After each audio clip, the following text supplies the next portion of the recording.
Strike. அதனால் நம்ம அடுத்து பிக்ஸோவோட ப்ளோக்குன்னு ஒரு மாடலு, குட்டி ஃப்ராகு. சின்ன சின்ன மீன்லேருந்து பெரிய மீன் டார்கெட் பண்ணுறீங்கன்னா இந்த இது போடலாம். சின்ன மீனுக்கு மோஸ்ட்டாக போடலாம். குட்டியாக கொடுத்துருக்காங்க பாருங்கள். எல் ஸ்பின்னர் கொடுத்துருக்காங்க.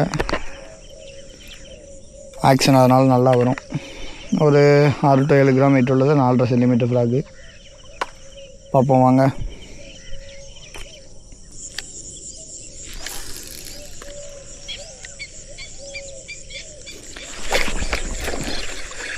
ஸ்ட்ரைக்.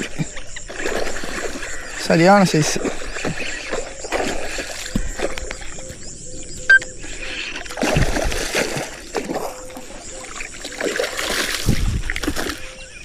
சைஸை மட்டும் பாருங்கள்.